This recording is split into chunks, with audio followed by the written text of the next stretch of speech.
السلام علیکم ورحمۃ اللہ وبرکاتہ۔ وعلیکم السلام ورحمۃ اللہ وبرکاتہ۔ کیا حال ہے سب کا؟ الحمد للہ نحمدہ ونصلی علی رسولہ الکریم، اما بعد فاعوذ باللہ من الشیطان الرجیم، بسم اللہ الرحمن الرحیم، رب اشرح لی صدری ویسر لی امری واحلل عقدۃ من لسانی یفقہوا قولی۔ شہرکم مبارک وتقبل اللہ منا ومنکم صالح الاعمال، ونحمد اللہ علی بلوغ ھذا الشہر الکریم، ونسألہ سبحانہ ان یجعلہ خیرا وبرکۃ علینا وعلی عموم المسلمین۔ آپ کا یہ مہینہ بہت برکت والا مہینہ ہے، خیر و بھلائی سے بھرا ہوا مہینہ ہے، جتنی آپ چاہیں سمیٹ لیں۔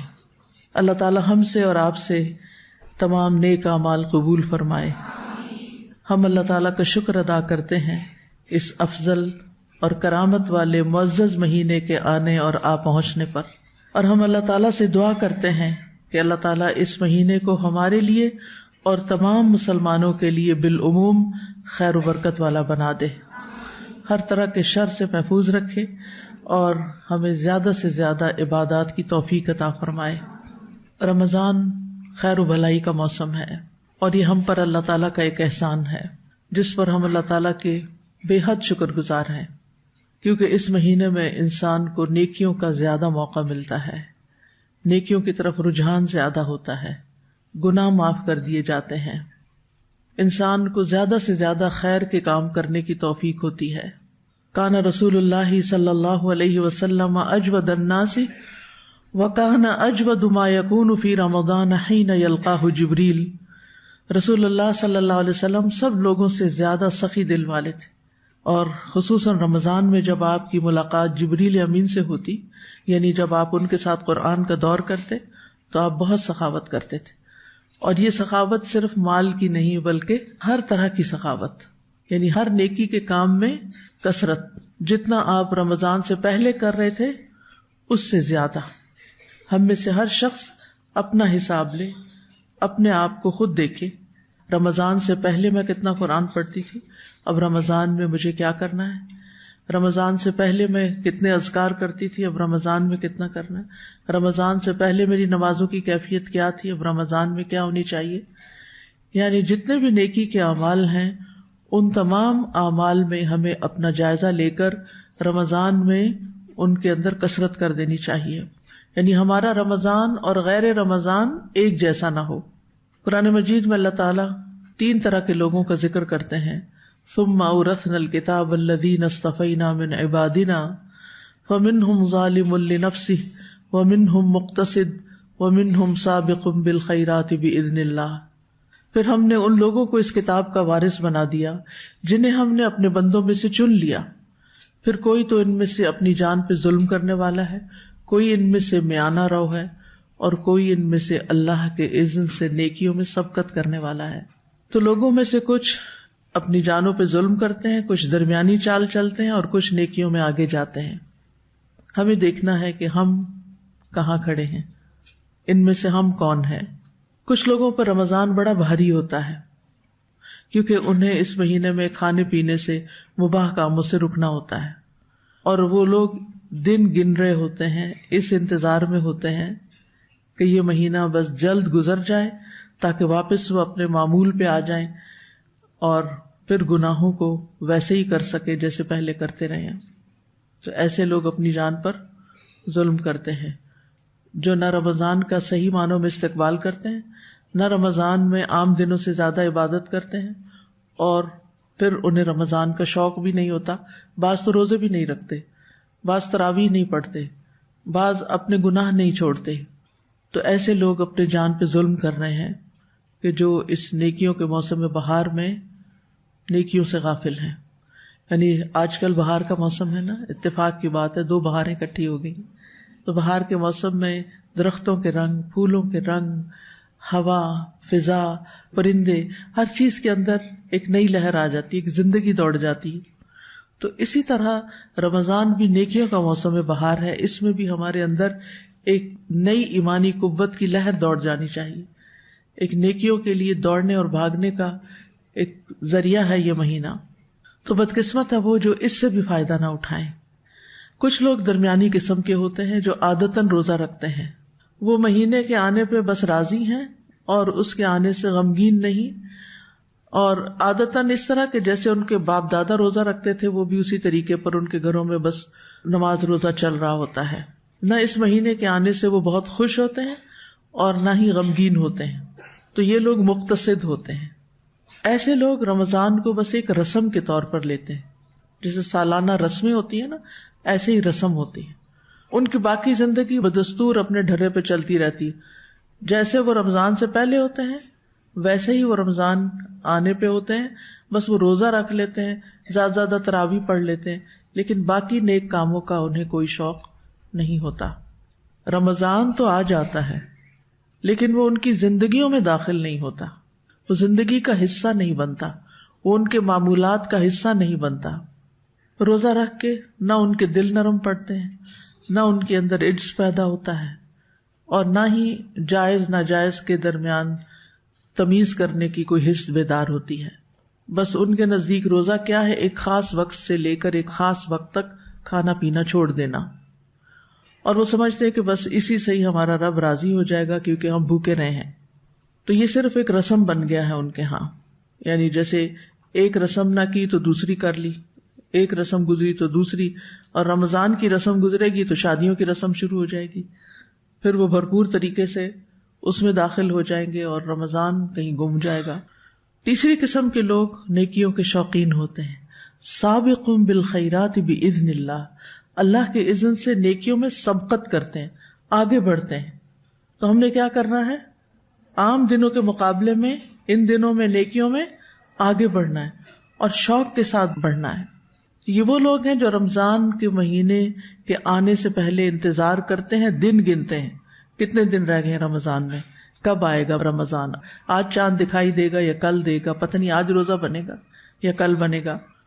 اور وہ اس مہینے میں توبہ کی بھی تجدید کرتے ہیں، گناہوں کو بھی چھوڑتے ہیں، اور زیادہ سے زیادہ تقویٰ کے حصول کی کوشش کرتے ہیں، کیونکہ رمضان کا مہینہ ہے ہی اس لیے تاکہ ہم اس میں تقویٰ حاصل کر سکیں. یا ایھا الذین آمنوا کتب علیکم الصیام کما کتب علی الذین من قبلکم لعلکم تتقون. یہ مہینہ آیا اس لیے تاکہ ہمارے اندر تقویٰ پیدا ہو. تو رمضان آنے سے ان کے اندر ایک خوشی کی لہر دوڑ جاتی. اب جب رات دیر سے رمضان کا پتہ چلا تو پھر کیسی لہر دوڑی ہم سب اپنا جائزہ لے سکتے ہیں. بالکل ایسے ہی جیسے کسی بچے کے پیدا ہونے کی خوشخبری آتی ہے نا تو آپ کھل اٹھتے ہیں.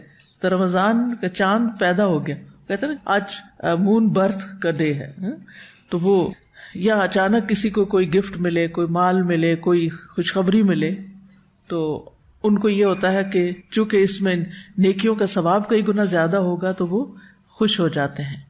تو یاد رکھیے کہ روزہ اللہ سبحانہ وتعالیٰ نے اس کی نسبت اپنی طرف کی ہے اور اس کا اجر بھی بہت بڑا بتایا ہے. لہٰذا یہ جو سابقون بالخیرات ہیں اس کے عظیم اجر کی وجہ سے یہ خوش ہوتے ہیں اور خود بھی خوش ہوتے ہیں اور دوسروں کو بھی اس کی مبارک دیتے ہیں. رسمی مبارک نہیں، اللہ کے واسطے کہیں سے اسٹیکر اٹھا کے سارے کانٹیکٹس پہ اسٹیکر مت بھیجیں. اگر کچھ لکھنا ہے تو اپنے ہاتھ سے تھوڑا سا لکھ دیں، ورنہ سب کے لیے دعا کر دیں اور جو آپ کی زندگی میں موجود ہیں بس ان کو مبارک دے دیں. کیونکہ یہ ایک ایسا رواج چل نکلا ہے جو بہت زیادہ وقت کے ضیاع کا باعث ہے. نمبر 1، آپ نیکی کا کوئی کام چھوڑیں گے تو تبھی وہ واٹس ایپ پر سارے کانٹیکٹس پر اسٹیکر پوسٹ کرتے جائیں گے. کچھ چھوڑیں گے تو پھر ہی کریں گے نا. تو آپ نے اپنا وقت ضائع کیا. اب میں صبح جب میں نے میسج کھولے تو 110 میسیجز تھے. اب آپ سوچیے میں اپنا لیکچر تیار کروں یا ان میسیجز کو رپلائی کروں، کیونکہ یہ بھی نہیں ہو سکتا کہ آپ میسج پڑھیں اور اس کے بعد پھر اس کو رپلائی نہ کریں. ایک اور دوسری مشکل یہ ہوتی ہے کہ جب لوگ سٹیکرز اور اس طرح کی چیزیں پوسٹ کر دیتے ہیں تو وہ کھلنے میں بھی دیر لگتی ہے، پہلے انتظار کرنا پڑتا ہے، اور بعض تو ویڈیو کی شکل میں ہوتے ہیں اور بعض ٹک ٹاک کے میسیجز ہوتے ہیں. یعنی اس قدر کوفت ہوتی ہے، اس قدر کہ میری طبیعت خراب ہونے لگتی ہے کہ میرا کتنا قیمتی وقت ضائع ہو رہا ہے. اور اگنور اس لیے نہیں کر سکتے کہ ہو سکتا ہے کسی جینوئن پرسن کا کوئی جینوئن سوال ہو جس کا جواب دے کر میں اس کو کوئی نیکی کما سکتی ہوں. تو اس لیے میرا خیال ہے کہ اس رسم سے بھی ہم سب کو باز آنا چاہیے. اور زیادہ سے زیادہ اگر آپ کسی کو یاد کرنا ہی چاہتے ہیں تو آپ اپنے ہاتھ سے کوئی ایسی بات لکھیں جو اس کے ایمان میں اضافے کا باعث بنے، جو اس کے ایمان میں اضافے کا باعث بنے. اس کو کوئی یاد دہانی ہو، اس کے لیے کوئی میسج ہو، تاکہ وہ اپنی کوئی اصلاح کر سکے یا اپنے عمل میں اضافہ کر سکے. لیکن رسم نہیں، رسم نہیں. یہ جو کارڈز لینے دینے کی رسم ہے نا، یہ بیسیکلی مسلمانوں کی رسم نہیں ہے، یہ غیروں سے ہمارے اندر آئی ہے. اور پھر آپ دیکھیں ویسے بھی فزیکلی بھی جو کارڈز ملتے ہیں ان کا انجام کیا ہوتا ہے، کتنے پیسے اس پہ خرچ ہو جاتے ہیں. اس کے برعکس یہ نہیں بہتر کہ اس کارڈ کی بجائے آپ ویسے ہی کسی کی طرف سے وہ صدقہ کر دیں یا کسی غریب کو کچھ کھانے کی کوئی چیز لے دیں. تو ایسی چیزوں سے زندگی میں بچنے کی کوشش کریں، ایسی خریداری سے بچنے کی کوشش کریں کہ جس کا انجام محض ویسٹ ہو. یعنی بعض لوگ تو پڑھتے بھی نہیں ہیں اس کو، وہ پڑھ کے گھر میں کتنے آپ رکھ سکتے ہیں اور کتنے سنبھال سکتے ہیں. اور جب آپ سوچیں کہ 100-200 روپے، اب مجھے تو پتہ نہیں، میں تو کبھی خریدا نہیں، اس لیے اگر 200 روپے کا یا 500 روپے کا ایک کارڈ لے کے ایک شخص نے اس پہ عبارت پہلے سے لکھی ہوئی ہے اور آپ نیچے بس صرف اپنے سائن کر دیتے ہیں اور وہ اٹھا کے اس کو آگ میں ڈالتا ہے کہ یہ جلا دوں کیونکہ گھر میں اتنا جنک نہیں اکٹھا کر سکتا، تو یہ کیا ہوا؟ شعور سے کام لیں، عقل سے کام لیں. اس کارڈ کا انجام کیا ہوا؟ کیا انجام ہوا؟ آپ نے پیسے ضائع کیے، آپ نے اسراف کیا. آپ ایک اسٹکی نوٹ پہ، آپ ایک کاغذ کے اوپر کسی کو کوئی میسج لکھ کے دینا دے دیں، یا واٹس ایپ پہ، اب تو سب کے پاس ہی فون ہوتے ہیں، آپ اس کے اوپر میسج اچھا سا کر دیں.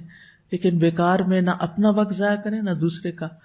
جب ہماری موت کا وقت ہوگا تو اس وقت ہم کسی کے ایسے میسج پڑھنے پسند کریں گے یا بھیجنے پسند کریں گے، یا صدقہ کرنے کی بجائے ایسے کارڈز اور ایسی فضول چیزیں خریدنے پہ صرف کریں گے؟ آپ کیا چاہیں گے کہ موت کے وقت آپ کے 500 روپے کس کو دیے جائیں؟ کارڈ خریدنے کو دیے جائیں یا کسی غریب کو دیے جائیں؟ کسی غریب کو دیے جائیں. تو ہمیں نہیں پتا اگلا لمحہ ہم پہ کیسا آنے والا ہے. تو زندگی کو وائزلی بسر کریں. آپ ہو سکتا ہے سوچے کہ بڑی شدت ہے، جذبات بھی تو ہوتے ہیں، محبت تو وہ ہوتی ہے جو آپ اپنے ایکشن سے ظاہر کرتے ہیں. محبت صرف کارڈ خرید کے بھیجنے سے تھوڑی ہوتی ہے. تو اس لیے بہت سمجھداری سے زندگی بسر کریں اور اچھے ٹرینڈ سیٹ کریں، اچھے رواج ڈالیں کہ جس سے نیکیوں اور خیر اور بھلائی کی طرف آگے بڑھیں. جو سابقون ہوتے ہیں وہ سابقون بالخیرات ہوتے ہیں، خیر اور نیکی اور بھلائی کے کاموں میں آگے بڑھنے والے ہوتے ہیں. تو یہ خود بھی خوش ہوتے ہیں اور دوسروں کو بھی مبارک دیتے ہیں.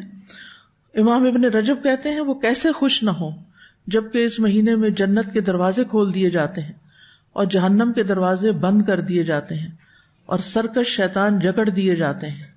یعنی کیوں نہ خوش ہوں؟ جنت کے دروازے کھلے ہیں، خوش ہونا چاہیے. جنت ہمیں پکار رہی ہے، اس کے لیے تیاری کرنا چاہیے. لیکن تیاری ایسے نہیں ہوگی کہ دنیا کے فضول کاموں میں وقت ضائع کر کے. اور جہنم کے دروازے بند کر دیے جاتے ہیں اور سرکش شیطان جکڑ دیے جاتے ہیں تاکہ وہ ہمیں پریشان نہ کریں.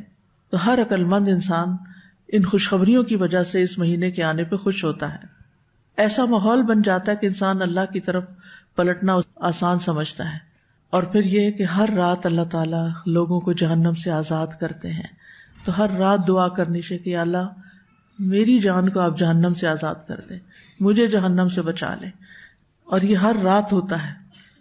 اور یہ لوگ اتقا ہیں جو آگ میں کبھی داخل نہیں ہوں گے، جن کو آگ سے آزاد کر دیا جائے گا ایک دفعہ، تو پھر یہ جہنم میں داخل نہیں ہوں گے. کیونکہ کچھ لوگ جنت میں جائیں گے مگر جہنم سے ہو کر.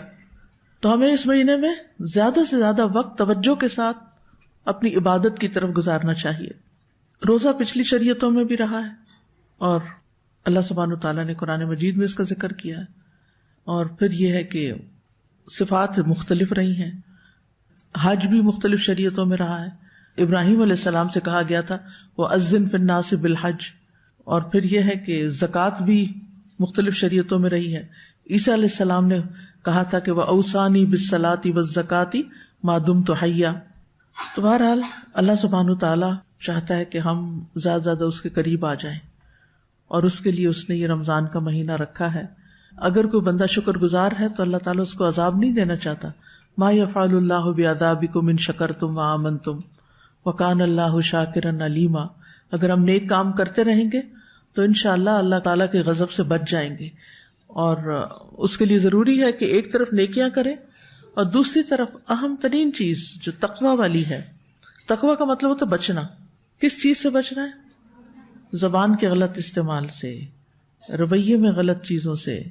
کیونکہ نبی صلی اللہ علیہ وسلم نے فرمایا، بخاری کی حدیث ہے، من لم یدع قول الزور والعمل به فلیس للہ حاجۃ فی ان یدع طعامہ وشرابہ. جو شخص جھوٹ اور فریب کاری ترک نہ کرے تو اللہ کو اس کی کوئی ضرورت نہیں کہ وہ روزے کے نام سے اپنا کھانا پینا چھوڑ دے. تو روزہ صرف کھانا پینا چھوڑنے کا نام نہیں، بلکہ کس چیز کو چھوڑنا ہے؟ جھوٹ اور فریب کاری اور فضول کام، فضول باتیں، لغویات، بے مقصد باتیں. اور یاد رکھیے اللہ تعالیٰ کو ہمارے روزوں کی ضرورت نہیں ہے. اللہ تعالیٰ بے نیاز ہے. اللہ تعالیٰ کو ہماری اطاعت کی کوئی ضرورت نہیں. ہم اس کو نہ کوئی فائدہ پہنچا سکتے ہیں اور نہ ہی نقصان پہنچا سکتے ہیں. ہماری عبادت سے اس کی بادشاہت میں اضافہ نہیں ہوتا اور ہماری عبادت نہ کرنے سے اس کی بادشاہت میں کوئی کمی نہیں ہوتی. یہ تو ہماری زندگی کا مقصد ہے کہ ہم اس کی عبادت کریں. وما خلقت الجن والانس الا لیعبدون. تو رمضان کیوں آیا ہے؟ تاکہ ہم دن کو روزہ رکھیں، رات کو قیام کریں، اللہ تبارک و تعالیٰ کی کتاب کو پڑھیں، سمجھیں، تاکہ ہم متقین کے درجے تک پہنچ جائیں. خاص طور پر رمضان قرآن کا مہینہ ہے. شہر رمضان الذی انزل فیہ القرآن. امام مالک کے بارے میں آتا ہے جب رمضان داخل ہوتا تو وہ حدیث کی مجلس چھوڑ دیتے تھے، صرف قرآن کی طرف توجہ کرتے تھے. امام زہری بھی ایسے ہی کرتے. سلف کی اکثریت قرآن کے ساتھ زیادہ وقت گزارتی. یہ قرآن کا مہینہ ہے، اس میں زیادہ سے زیادہ قرآن پڑھیں. حضرت عمرو بن العاص کے بیٹے عبداللہ بن عمرو جو تھے، ان سے نبی صلی اللہ علیہ وسلم نے فرمایا کہ قرآن کی قرأت 1 ماہ میں مکمل کر لیا کرو، کیونکہ وہ بہت زیادہ پڑھتے تھے نا. انہوں نے کہا اللہ کے رسول میں اس سے زیادہ افضل عمل کی طاقت رکھتا ہوں. آپ نے فرمایا 20 دن میں پڑھ لیا کرو. انہوں نے عرض کیا اللہ کے نبی میں اس سے بھی زیادہ کی طاقت رکھتا ہوں. آپ نے فرمایا ہر 10 دن میں پڑھ لیا کرو. ان کا اللہ کے نبی صلی اللہ علیہ وسلم میں اس سے افضل عمل کی طاقت رکھتا ہوں. آپ نے فرمایا 7 دن میں پڑھ لیا کرو اور اس سے زیادہ نہ کرو. تم پر تمہاری بیوی کا حق ہے، تمہارے مہمانوں کا حق ہے، تم پر تمہارے جسم کا حق ہے. وہ کہتے ہیں کہ میں نے اپنے اوپر سختی کی تو مجھ پر سختی کی گئی، اور آپ نے مجھ سے فرمایا تم نہیں جانتے شاید تمہاری عمر طویل ہو، یعنی پھر بڑھاپے میں کیا کرو گے. کہتے ہیں کہ میں اسی کی طرف آ گیا جو مجھے رسول اللہ صلی اللہ علیہ وسلم نے بتایا تھا. جب میں بوڑھا ہو گیا تو میں نے پسند کیا کہ میں کاش نبی صلی اللہ علیہ وسلم کی رخصت قبول کر لیتا. تو اہل علم تو کہتے ہیں کہ سارا سال ہر مہینے قرآن ختم ہونا چاہیے، اور جو ہر مہینے قرآن ختم نہیں کرتا وہ قرآن کو چھوڑے ہوئے حاجر القرآن ہے. لیکن رمضان میں تو ہر صورت ایک قرآن مکمل ہونا ہی چاہیے، یعنی تلاوت کر کے ایک قیام میں سن لیں، اور ایک اگر ہو سکے تو ترجمے سے پڑھ لیں، سن لیں، دورہ قرآن کر لیں. تو بہرحال اس مہینے کی خیر سے محروم نہیں ہونا. جو اس مہینے کی خیر و برکت سے محروم رہا وہ ہر خیر سے محروم رہا، اور خاص طور پر لیلۃ القدر تو اس کی تیاری ابھی سے کریں گے انشاءاللہ تو اللہ تعالیٰ نصیب بھی کرے گا، کیونکہ اس میں ایک رات کی عبادت 83 ایئرز کی عبادت سے بڑھ کر ہے. بہرحال یہ توبہ اور رجوع کرنے کا مہینہ بھی ہے اور اجر کمانے کا مہینہ بھی ہے، اللہ تعالیٰ سے معافی مانگنے کا مہینہ ہے. اللہم انک عفو تحب العفو فاعف عنا. خوب خوب دعائیں کرنے کا مہینہ ہے. آپ سب کے پاس دعائیں ایپ ہے؟ اگر نہیں ہے تو آپ یہ ایپ ڈاؤن لوڈ کر لیں اور دن میں کئی دفعہ اس کو کھول کر دعائیں پڑھتے جائیں، یعنی مانگتے جائیں، کیونکہ اس میں الحمدللہ میکسیمم کوشش کی گئی ہے کہ جو بھی اچھی دعا قرآن و سنت سے ہمیں ملے وہ اس میں جمع کرتے جائیں. اور اسی طرح البرد المصفى المختار جو ہے وہ بھی اس میں موجود ہے. تو آسانی ہے سفر کرتے ہوئے، راستے میں آتے جاتے، روزہ کھلنے سے پہلے، کھانے کی میز پہ بھی، ایون کہیں پر بھی آپ زیادہ سے زیادہ دعائیں مانگیں، کیونکہ روزہ دار کی دعائیں بھی قبول ہوتی ہیں. پھر یہ کہ صدقہ اور خرچ کرنے کا مہینہ ہے، تو صدقے میں بہت سی چیزیں ہیں اور اس میں آپ مختلف طریقے سے صدقہ کر سکتے ہیں. اس میں سے ایک روزہ کھلوانا بھی ہے, اور یہ ضروری نہیں کہ غریبوں کا روزہ کھلوایا جائے, آپ کسی کا بھی روزہ کھلوا سکتے ہیں, کسی کے بھی کھانے کا بندوبست کر سکتے ہیں. اور مجھے تو یہ بہت ہی اچھا لگتا ہے کہ ماشاءاللہ اس وقت ہاسٹل میں 500 کے قریب لوگ ہیں, بلکہ زیادہ ہی ہوں گے, میل سٹاف کو بھی شامل کر لیا جائے تو اگر ایک دن روزہ کھلوا لیتے ہیں تو اتنے سارے لوگوں کا, یعنی 500 لوگوں کے روزے کا ثواب مل جائے گا. تو انشاءاللہ ابھی آنے سے پہلے امارہ نے سب سے پہل کی تھی کہ میں نے کھلوانا ہے روزہ, تو آج کا انشاءاللہ اس کی طرف سے ہوگا, تو پیسے جمع کرا دیے. تو آپ بھی یہ کر سکتے ہیں کہ یعنی ایک ایک کلاس, ایک ایک گروپ مل کے بھی کر سکتے. مجھے معلوم ہے کہ اسٹوڈنٹ لائف میں اتنے پیسے نہیں ہوتے, لیکن نیکی کرنے کا ایک رجحان ہمارے اندر ہونا چاہیے. آپ اپنے پیرنٹس کو کہہ سکتے ہیں وہ کنٹریبیوٹ کریں, ہاسٹل اسٹوڈینٹس کے لیے کھانے کا انتظام کریں. اسی طرح اور جگہوں پر بھی آپ اپنے خاندان کے سارے لوگوں کا دیکھیں کہ کہاں کہاں کون ضرورت مند ہے, کس کو میں کیا بھجوا سکتی ہوں, کیونکہ اس وقت جو مہنگائی کی صورتحال ہے اور ہر روز جس طرح بڑھ رہی ہے, اچھے اچھے گھرانے جو ہیں اس کی زد میں ہیں. آپ یقین کریں, صبح میں جب سحری کھا رہی تھی تو میرے اندر ہی اندر ایک تکلیف دوڑ رہی تھی کہ میں تو یہ کھا رہی ہوں. یعنی وہ ایک ہمدردی اور یکجہتی کا وقت ہوتا ہے نا, کہ سارے لوگ اس وقت کچھ کھا رہے ہیں, یعنی سحری کے وقت پتہ نہیں کیا کھا رہے ہوں گے, پتہ نہیں آج کوئی بھوکا تو نہیں رہا. یعنی ایک عجیب سی دل میں تکلیف آ رہی تھی. تو اس اعتبار سے بھی اپنے خاندان, اپنے نیبرہڈ, اپنے قریب کے لوگوں اور ان سب کا ضرور جائزہ لیں, اور اللہ نے آپ کو جو بھی توفیق دی ہو آپ اس میں خرچ کر سکتے ہیں. اور پھر صرف ایک یہی خرچ نہیں ہے, اس کے علاوہ بھی آپ دیکھیں کہ باقی جو پروجیکٹس آ رہے ہیں ان کے اندر آپ خرچ کر سکتے ہیں.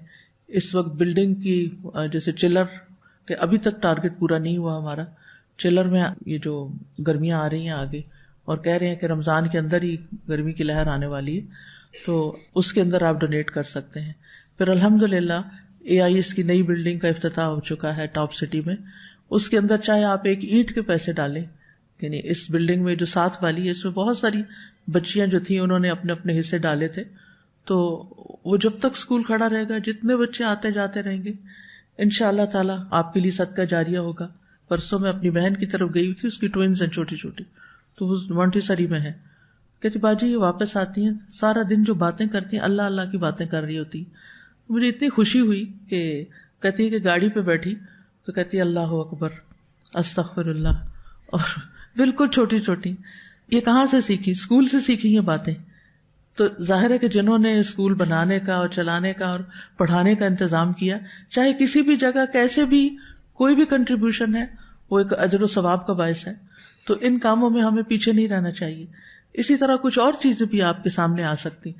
یعنی میں تو یہ دعا کرتی ہوں کہ یا اللہ جہاں ایسی ضرورت ہے نا تو آپ خود سامنے لیا, جو جینوئن ضرورت ہو کسی کی. تو اللہ تعالیٰ ہمیں توفیق بھی عطا کرے, کیونکہ نبی صلی اللہ علیہ وسلم رمضان کے مہینے میں عام دنوں سے زیادہ سخاوت کرتے تھے, اجود الناس.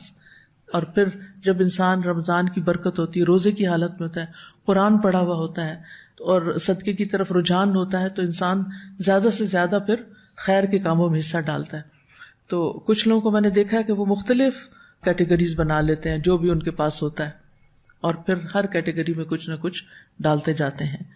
تو یہ مہینہ سستی کرنے کا مہینہ نہیں ہے کسی بھی معاملے میں, صرف سوتے رہنے کا مہینہ نہیں ہے, صرف بہترین افطار بنانے کا مہینہ نہیں ہے کہ آپ افطاری میں بے شمار اپنے لیے پکوان بنا لیں, بلکہ کوشش کریں کہ کم سے کم ہو اور باقی جو ہے وہ دوسروں کو دینے والے ہوں. پھر اسی طرح یہ قیام ہے تو قیام میں سستی نہیں کرنی. دن کو اتنا آرام ضرور کر لیں کہ جس کی وجہ سے آپ کا قیام اللیل اچھا ہو سکے, کیونکہ یہ محنت کا مہینہ ہے. غزوہ بدر رمضان میں ہوئی, فتح مکہ رمضان میں ہوئی. اس سے کیا پتہ چلتا ہے کہ رمضان کی وجہ سے بڑے بڑے کام جو کر رہے ہیں ہم وہ رکنے نہیں چاہیے. یہ نہیں کہ استاد کے پاس آ جائے مجھے 1 مہینے کی چھٹی دے دیں, میں 1 مہینے کا گیپ لے رہی ہوں اسٹڈیز میں, کورس میں, تاکہ میں رمضان اچھا سا گزار سکوں. آپ ایک ٹیچر ہیں, سینکڑوں لوگوں کو فائدہ پہنچا رہے ہیں, آپ چھٹی لے کے چلے جائیں کہ مجھے عبادت کرنی ہے تو آپ کلاس کسی اور کو دے دیں, میں ذرا گیپ لے کے جا رہی ہوں عبادت کرنے کے لیے. نہیں, ہمارا دین ہمیں یہ نہیں سکھاتا کہ ہم عبادت کے نام پر اپنے فرائض سے غافل ہوں. ہم اپنے فرائض پورے کریں اور پھر اس کے بعد باقی وقت جو ہے اپنی عبادت کو دیں. ہم اپنی فضولیات کو کم کریں، لغویات کو کم کریں. پھر آپ دیکھیے کہ ہر نیکی کا اجر جو ہوتا ہے نا وہ 10 گنا ہوتا ہے، لیکن روزے کا اجر جو ہے نا وہ اللہ کے ذمہ ہے. وہ گناہ سے نہیں ناپا گیا، وہ اللہ رب العزت نے دینا ہے، الغنی نے دینا ہے، الرحمن الرحیم نے دینا ہے. وہ کتنا ہوگا آپ سوچ ہی نہیں سکتے. لیکن اپنے روزے کو خوبصورت بنائیں، اس کے اندر کوئی ایسی چیز نہیں آنے دیں کہ وہ جگہ جگہ سے پھٹا ہوا ہو. کہیں آپ نے کسی کو طنز کر دیا، کسی کو تکلیف دے دی، کسی کو کوئی بات سنا دی، کسی کے ساتھ کچھ کر دیا. نہیں. ضبط نفس. روزہ کیا سکھاتا ہے؟ سیلف کنٹرول، ضبط نفس. تو آپ نے ضبط نفس رکھنا ہے. کوئی آپ سے لڑائی کرنے بھی آ جائے تو آپ نے کہنا ہے انی صائم، میں روزے سے ہوں، میں نہیں لڑ سکتا. جواباً لڑائی نہیں کرنی کسی بھی میڈیا سے، اور خاص طور پر سوشل میڈیا، کیونکہ کچھ لوگوں نے یہ کھیل بنایا ہوا ہے کہ وہ ایک کمنٹ کرتا ہے اور جواباً اس سے بڑی اس کے اوپر یلغار آتی ہے اور برے برے لفظ، اور بعض لوگ تو گالیاں دینا شروع ہو جاتے ہیں ایک دوسرے کو. تو ان سب چیزوں میں بہت ہی احتیاط کرنی ہے. اور اگر بھوک لگے تو کیا سوچنا ہے، پیاس لگے تو کیا سوچنا ہے، تھکاوٹ ہو جائے تو کیا سوچنا ہے. ایک دن ہم اپنے رب سے ملیں گے، ایک دن ہم باب الریان سے داخل ہوں گے اور بالکل سیراب ہو جائیں گے. یہ آج کی بھوک اور پیاس کا بدلہ ہوگا. اس لیے میں نے اس کا ذکر بھی نہیں کرنا کہ مجھے پیاس لگی ہے، میں نے ذکر بھی نہیں کرنا کہ مجھے بھوک لگی ہے. تو ہمیں خوب کوشش کرنی ہے اپنے نفس کے ساتھ، اپنے روزے کے ساتھ، اپنے اوقات کے ساتھ. اور ٹارگٹ کیا ہونا چاہیے کہ دل میں تقویٰ پیدا ہو جائے. اس کی علامت کیا ہوگی کہ آپ کے دل کے اندر ایک اطمینان آ جائے گا. ان نیک کاموں کی وجہ سے ایک سکون کی لہر دوڑ جائے گی. تو جب ہم ارادہ کریں گے، جب ہم طلب کریں گے، جب ہم کوشش کریں گے، تو انشاءاللہ اللہ تعالیٰ ہمیں تقویٰ عطا بھی کریں گے، کیونکہ یہ اصل ٹارگٹ ہے اس مہینے میں اچیو کرنے کا. باقی سب تو ذرائع ہیں، چاہے وہ روزہ رکھنا ہے، چاہے وہ قرآن پڑھنا ہے، چاہے وہ ذکر کرنا ہے، چاہے وہ قیام اللیل ہے، چاہے وہ صدقہ خیرات ہے. یہ سارے ٹولز ہیں کچھ اچیو کرنے کے. اور وہ اچیومنٹ کیا ہونی چاہیے؟ تقویٰ. اور وہ تقویٰ کہاں ہے؟ دل میں. اور اپنے دل کو کون پہچانتا ہے؟ ہم خود. کہ اندر جھانک کے دیکھیں وہ پیدا ہو رہا ہے یا نہیں. یعنی پورا رمضان آپ نے اپنے اندر جھانکتے رہنا ہے، اپنا حساب کتاب کرتے رہنا ہے، تقویٰ آ رہا ہے یا نہیں. اور وہ آئے گا نا تو آپ کی زبان بھی درست ہوگی، آپ کے خیالات بھی درست ہوں گے، اور آپ کے اعمال بھی درست ہوں گے انشاءاللہ. اللہ تعالی ہمیں عمل کی توفیق عطا فرمائے، روزے کی، قیام کی، قرات کی، ذکر کی، صدقہ و خیرات کی. واللہ اعلم وصلی اللہ علی نبینا محمد. جو آپ نے بات کی، حدیث سنائی کہ صحابہ کرام جو تھے کہ 7 دن میں تک قرآن مجید ختم کر دیتے تھے. آج کلاس میں بھی ہم بات کر رہے تھے کہ ہماری ایکسٹرا ایکٹیویٹیز کون کون سی ہیں، ہمیں انہیں پہلے جج کرنا ہے کہ ہم نے کہاں کہاں وقت ضائع کر رہے ہیں. پھر جب ان کو لائن اپ کر لیتے ہیں تو پھر ان کی بجائے ہم قرآن لے آئیں تو ہم بھی ایزیلی قرآن مجید ختم کر سکتے ہیں اور پڑھ سکتے ہیں. وقت تو ہم نے خود ہی نکالنا ہے نا. وہ کہاں سے نکلے گا؟ جب غیر ضروری چیزیں زندگی سے نکلیں گی. وآخر دعوانا ان الحمد للہ رب العالمین.